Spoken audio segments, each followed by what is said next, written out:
Tobey Maguire spent 14 years as America's friendly neighborhood Spider-Man.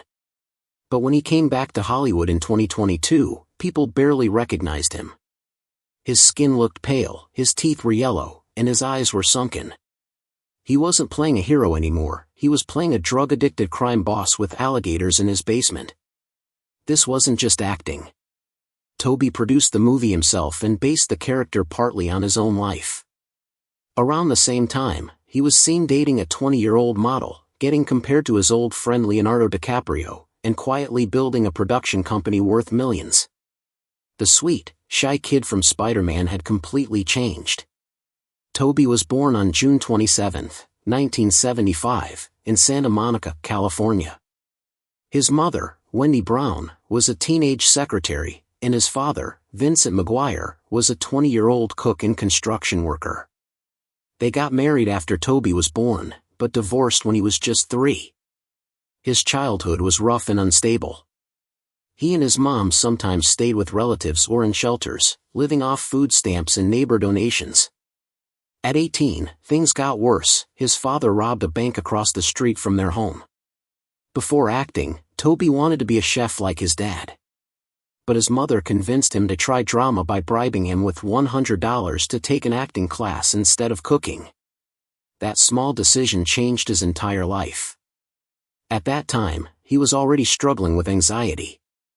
He threw up before school every day and eventually dropped out in 9th grade.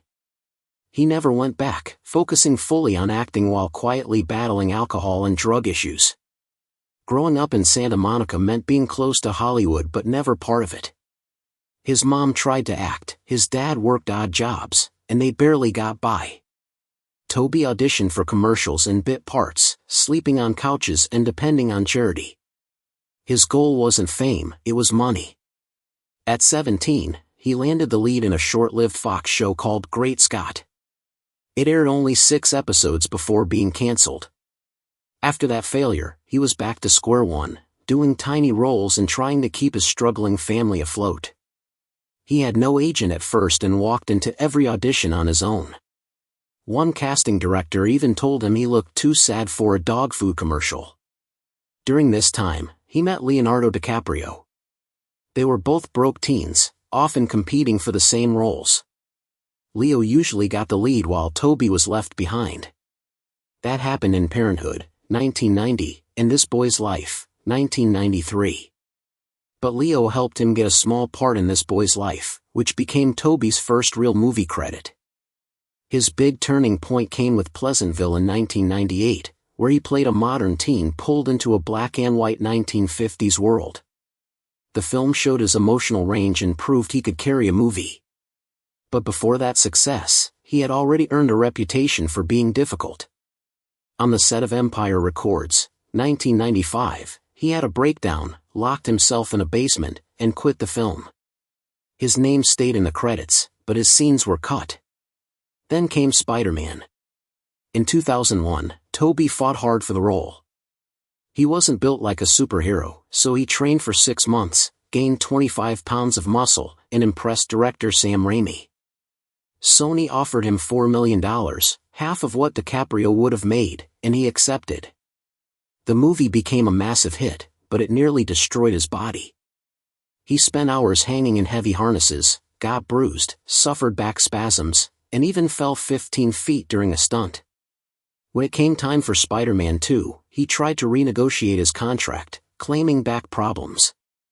Sony considered replacing him with Jake Gyllenhaal, especially after seeing Tobey playing basketball while saying he couldn't work. After tense talks, Tobey got his raise, but the studio never trusted him again. Despite all that, Spider-Man 2 made $783 million and earned Tobey over $40 million.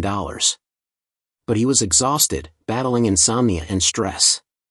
He turned down major films like The Departed and Pirates of the Caribbean, saying fame made him anxious. He spent more time in underground poker games, winning millions from stars like Ben Affleck and Matt Damon. Filming Seabiscuit was another painful chapter. To play a jockey, Tobey lost 40 pounds in 2 months, eating only 200 calories a day. During filming, he was thrown off a horse and fractured his spine. He kept working through the pain until he collapsed. Surgeons later placed titanium rods in his back.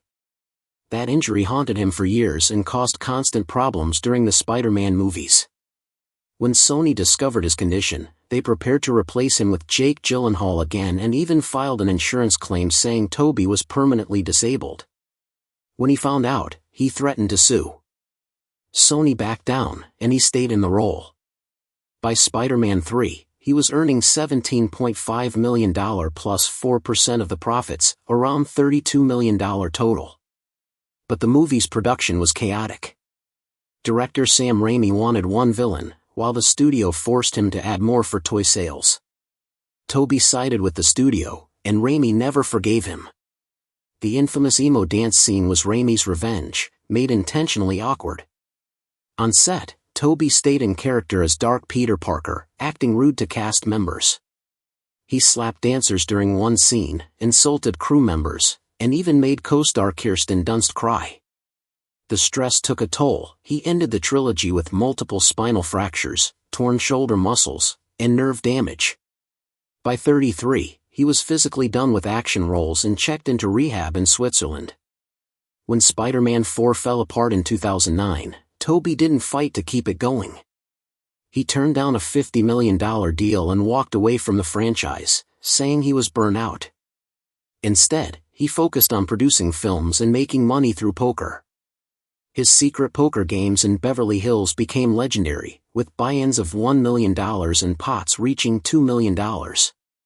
He reportedly made between $30 and $40 million from those games, and the story later inspired Molly's Game. The memoir and later the movie Molly's Game revealed that Tobey Maguire was the real-life Player X. According to Molly Bloom, who organized those secret poker games, he was the harshest player in the room. In one story, he made her bark like a seal for a $1,000 tip. He was rude to staff, mocked players who lost, and made sure people he didn't like got the worst seats. His Spider-Man fame gave him power, and he used it to intimidate others. When the movie came out, people saw a darker side of Tobey that was hard to forget. In 2011, things got worse. One of the poker regulars, Brad Ruderman, was caught running a Ponzi scheme, stealing millions from investors. Some of his victims sued Tobey to get their money back, demanding $311,000.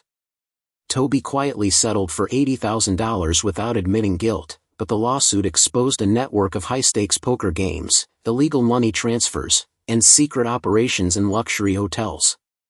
The FBI even found that Ben Affleck had been banned for card counting, Matt Damon lost $200,000 in one night, and Leonardo DiCaprio once lost $1 million. After that, studios kept their distance. Tobey wasn't fired, but the calls stopped coming. His reputation for being difficult had started years before. On Ride with the Devil, 1999, director Ang Lee ended up dubbing over all his dialogue. Co-star Charlize Theron said he was hard to work with because he refused to talk to anyone between takes, even during meals. On Spider-Man, crew members called him Tobey the Dictator. Once, he delayed filming for 3 hours because he didn't like a single line. After that, studios added Maguire clauses to contracts that allowed them to fire him easily if problems arose. Even his agent advised him to step out of the spotlight for a while. When he filmed Brothers in 2009, Tobey took his role too seriously. He lost 20 pounds in 5 weeks, studied real psychiatric files about PTSD, and stayed partly in character the entire time. Jake Gyllenhaal, his co-star, later said it made the crew uncomfortable. The film was a success and earned Tobey a Golden Globe nomination, but people began to wonder if he had gone too far. Then came The Great Gatsby. The production was huge, filled with confetti, dancers, and chaos. Tobey struggled to stay focused. During one pool scene, he froze in fear, thinking he might fall. Director Baz Luhrmann had to reshoot entire days. Critics loved the film's glamour but sensed that Tobey seemed disconnected behind the scenes. In 2012, he started his own production company with $50 million. His first major success came with Life of Pi, which earned 11 Oscar nominations. Ironically, Tobey had originally been cast in the movie, but his scenes were cut because his fame distracted from the story. Instead of being bitter, he focused on producing. He began backing projects quietly, avoiding attention and turning down major roles. He preferred small, artistic films where he had control. For Pawn Sacrifice, he spent 8 months studying chess for 6 hours a day to play Bobby Fischer. He filmed the scenes in order to match Fischer's mental decline and refused to do press. He said he understood Fischer's wish to disappear. Critics even said Tobey seemed genuinely paranoid during interviews. By 2010, he turned down The Social Network because of his worsening back problems. Doctors warned that one wrong move could paralyze him. He traveled with special chairs, got daily therapy, and limited his work. After Spider-Man 3, he acted in only 4 films over 8 years. The physical and emotional risks weren't worth it. Meanwhile, the poker scandals resurfaced. The FBI exposed how the secret games operated: $100,000 buy-ins, burner phones, and private hotel rooms. Hollywood studios quietly backed away. No one wanted Spider-Man linked to court cases. Tobey refused new superhero offers, including reboots, saying he didn't want to be typecast. In a 2015 interview, he said he only wanted to do projects that truly inspired him. But most directors saw him as unreliable, and the calls stopped coming. In 2019, his production company had another hit with Brittany Runs a Marathon, which he sold to Amazon for $14 million after it premiered at Sundance. It became the first non-documentary film shot at the actual New York City Marathon. Tobey had bought the rights after hearing just one pitch, proving his sharp instincts as a producer. But his back problems never went away.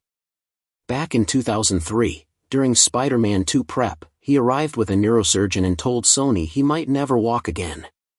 The studio didn't believe him and secretly tested Jake Gyllenhaal for the role. Once negotiations ended, Tobey's injuries suddenly improved, leading many to believe he had exaggerated to secure more money. That same story was later jokingly referenced in Spider-Man: No Way Home. By 2018, Tobey had quietly stepped away from Hollywood. He said fame gave him anxiety attacks and that being photographed felt like being hunted. He had joined Alcoholics Anonymous at 19, and by then, he was living a quiet, controlled life. He never announced a retirement, he just disappeared from the spotlight. Then in 2022, he made a shocking comeback in Babylon. He didn't return as a hero but as a pale, twisted crime boss with rotting teeth and dead eyes. He produced the film himself and based his character on his old poker world, a man who ran an underground gambling den with alligators in the basement. The transformation stunned everyone. It was dark, ugly, and raw, and it was his choice. And in 2021, he secretly filmed Spider-Man: No Way Home. The production was kept secret during the pandemic. Only a small crew knew.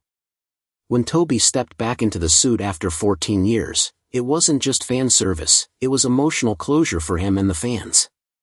The movie made over $1.9 billion worldwide. When he reunited with Willem Dafoe, their fight scenes were so intense that both men collapsed from exhaustion. When Tobey said, "My back," it wasn't just a funny line, it was real emotion. That injury had almost ended his career years earlier. Off-screen, his personal life changed too. He married jewelry designer Jennifer Meyer in a private Hawaiian ceremony in 2007, with Leonardo DiCaprio as his best man. They had 2 children, Ruby and Otis, and divorced quietly in 2016. Even after their split, they stayed close friends. Tobey also became extremely strict about his lifestyle. He's a devoted vegan, no leather, no animal products, even in his $8.5 million home. Guests must remove their shoes, belts, or leather jackets. During The Great Gatsby, he refused to drive a Mercedes because it had leather seats. When a fast food brand offered him $2 million for a burger commercial, he turned it down. He lives a very disciplined life: meditation for 90 minutes daily, no TV, early bedtime, and a quiet home. He even pays someone $100,000 a year to decline invitations for him. His children's friends follow his house rules: no phones, no loud music, and 30 minutes of silence every day. In 2024, he was spotted dating 20-year-old model Lily Chi, causing social media outrage over the age gap. People compared him to DiCaprio, but Tobey stayed silent. He's made only a few public appearances since. His ex-wife still calls him her best friend, and they attend events together. Behind the scenes, Tobey has built a solid empire. His company, Material Pictures, grew even bigger in 2023 with new investors and produced Nobody 2 in 2025. He didn't act in it but oversaw production closely. His net worth now sits around $75 million. Through it all, the fame, scandals, and comebacks, Tobey Maguire has always held on to one thing: control. Every move he makes is quiet, planned, and deliberate. Rumors say Sam Raimi may reunite with him for Spider-Man 4, where Peter Parker is now older, possibly a father, with Sadie Sink rumored to play his daughter. Kirsten Dunst has said she's open to returning. Raimi said it depends on Tobey, because this time, it's not about power or fame, but about what it means to grow up, step back, and still keep your soul intact.